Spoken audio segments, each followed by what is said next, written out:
Welcome to నమ్సరీ. ఈరోజు నేను గోంగూర chicken. ఈ గోంగూర చికెన్కి ముందుగా నేను ఇక్కడైతే మామూలు గోంగూర తీసుకున్నా. మీరు పుల్లగా ఉండేటువంటి గోంగూర తీసుకుంటే కొద్దిగా తక్కువగా వేసుకోవచ్చు. అదే కాకుండా నేను ఇక్కడ కొద్దిగా ఎక్కువగానే ఉడికించుకుంటాను. గోంగూర మరి ఇంత అయితే వేయట్లేదు, ఉడికించడానికి మాత్రమే ఉడికిస్తాను. కొద్దిగా నీళ్ళు వేసుకొని ఇలాగ మూత పెట్టేసి వాటర్ అంతా పోయేంత వరకు ఇలాగా ఉడికించుకున్నాను. ఇప్పుడు ఈ ఉడికినటువంటి గోంగూరని మనం కావాలనుకుంటే మిక్సీకి వేసుకోవచ్చు, మెత్తగా పేస్ట్ లాగా కదా. నేనైతే పేస్ట్ లాగా చేయట్లేదు, జస్ట్ ఊరికే లైట్గా ఇలాగా పప్పు గిద్దెతో ఇలాగా మెదుపుకున్నాను. మరి పూర్తిగా మెత్తగా కాకుండా నేను ఇలాగ మెదుపుకొని వేసుకుంటాను.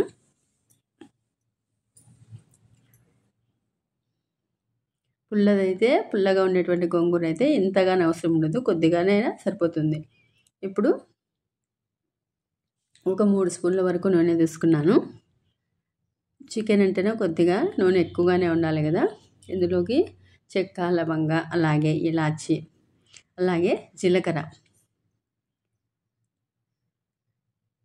వేసుకొని ఇందులోకి మనం చిన్నగా కట్ చేసినటువంటి ఉల్లిపాయలు వేసుకుంటాను. ఉల్లిపాయలు అయితే నేను కొద్దిగా ఎక్కువగానే వేసుకున్నాను. ఈ చికెన్కి నేను చికెన్ ముక్కలు కూడా చాలా చిన్నగా కట్ చేసుకున్నా. మనకు కావాలనుకుంటే పెద్దగానే చేసుకోవచ్చు, కానీ నాకైతే చిన్నగా చేసుకోవడం మూలంగా ఏంటి అంటే గోంగూరలోకి బాగా కలిసిపోతుంది ముక్కలు. అప్పుడు టేస్ట్ గోంగూర కూడా చాలా బాగా ఉంటుంది. అందుకోసమే నేను చిన్నగా కట్ చేసుకున్నా. మనకు కావాలనుకుంటే కొద్దిగా పెద్ద ముక్కలుగా కట్ చేసుకునేటట్లుంటే మనం గోంగూరని పూర్తిగా పేస్ట్ లాగా చేసుకున్నామంటే మనం గ్రేవీ తినడానికి కూడా ముక్కలు కూడా బాగా ఉంటాయి.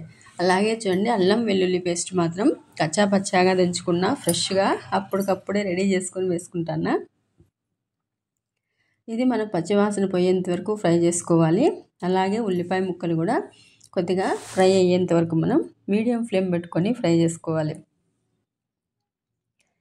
ఈ చికెను గోంగూర మనకి రైస్లోకైనా, చపాతీలోకైనా, లేదా బిర్యానీలోకైనా కూడా చాలా బాగుంటుంది. లేదా ఏదైనా మనం కలర్ రైస్ అంటే ఏదైనా మసాలా రైస్ అలాంటివి చేసినా కూడా, పులావులు అలాంటి వాటిలో కూడా మనకి టేస్ట్గానే ఉంటుంది. ఇక్కడ టమోటా చూడండి, నేను ఒక పెద్ద టమోటా వేసుకున్నా. ఎందుకంటే ఇక్కడ మనకేం గోంగూర అంత ఎక్కువ పులుపు ఉండదు కాబట్టి నేను ఇలాగే వేసుకున్నా. టమోటా బాగా మెత్తబడాలి. బాగా మెత్తబడిన తర్వాతనే మనం ఇందులోకి క్లీన్ చేసి పెట్టుకునేటువంటి చికెన్ ముక్కలు వేసుకుంటున్నా. నేను ఇక్కడ 1/2 kg వరకు తీసుకున్నాను చికెన్ని. ఇక నేను చిన్న ముక్కలుగా చేసుకున్నాను కాబట్టి అలాగే కారము, ధనియా పొడి, పసుపు వేసేసుకొని అంతా బాగా మిక్స్ చేసేసుకోవాలి. కారం మనం కావాలనుకుంటే ఇంకా కొద్దిగా వేసుకోవచ్చు. నేను ఆల్రెడీ పచ్చిమిర్చి కానీ వేసాను కదా, అందుకే నేను తినేకి తగ్గట్టుగా వేసుకున్నాను. ఇంట్లో తినే వాళ్ళకి తగ్గట్టుగా మీరు స్పైసీగా కావాలనుకుంటే గోంగూర కదా కొద్దిగా ఇంకొక స్పూన్ ఎక్కువగా అయినా వేసుకోవచ్చు. ఇంత బాగా మిక్స్ చేసేసుకొని మనం ఒక 2 నిమిషాలు హై ఫ్లేమ్లో మనం ఉడికించుకోవాలి, మూత పెట్టేసి. చూడండి, ఇలాగా చికెన్లో ఉండేటువంటి వాటర్ బయటకు వస్తుంది కదా, ఇలాగ మనం ఒక 2 నిమిషాలు హై ఫ్లేమ్లో ఉడికించుకున్నాక ఇప్పుడు మూత పెట్టేసుకొని మీడియం ఫ్లేమ్లో ఇలాగా అందులో ఉండేటువంటి వాటర్ అంతా మనకి పూర్తిగా ఇంకిపోయేంత వరకు ఇలాగ ఫ్రై చేసుకోవాలి. ఆల్మోస్ట్ మొత్తం వాటర్ అంతా ఇంకిపోయినాయి. ఇలాగ ఇంకిపోయిన తర్వాత ఇప్పుడు మనం ఇందులోకి గోంగూర నేను ఇక్కడ ఒక 3 స్పూన్ల వరకు తీసుకున్నా. మనకి ఇంకా కావాలంటే ఇంకొక స్పూన్ వేసుకున్నా కూడా పర్లేదు. అయితే టేస్ట్ అయితే చాలా బాగుంటుంది. మరి ఎక్కువ అనిపిస్తుంది అనుకుంటే ఒకవేళ మీరు 1-2 స్పూన్లు తగ్గించుకొనైనా వేసుకోవచ్చు. ఇక్కడ ఏంటంటే గోంగూరనే మెయిన్ కాబట్టి నాకు ఇక్కడ గోంగూరలోకి చికెన్ వేసి చేయడం మూలంగా గోంగూరకే మంచి ఫ్లేవర్ వస్తుంది, మంచి టేస్ట్ కూడా ఉంటుంది.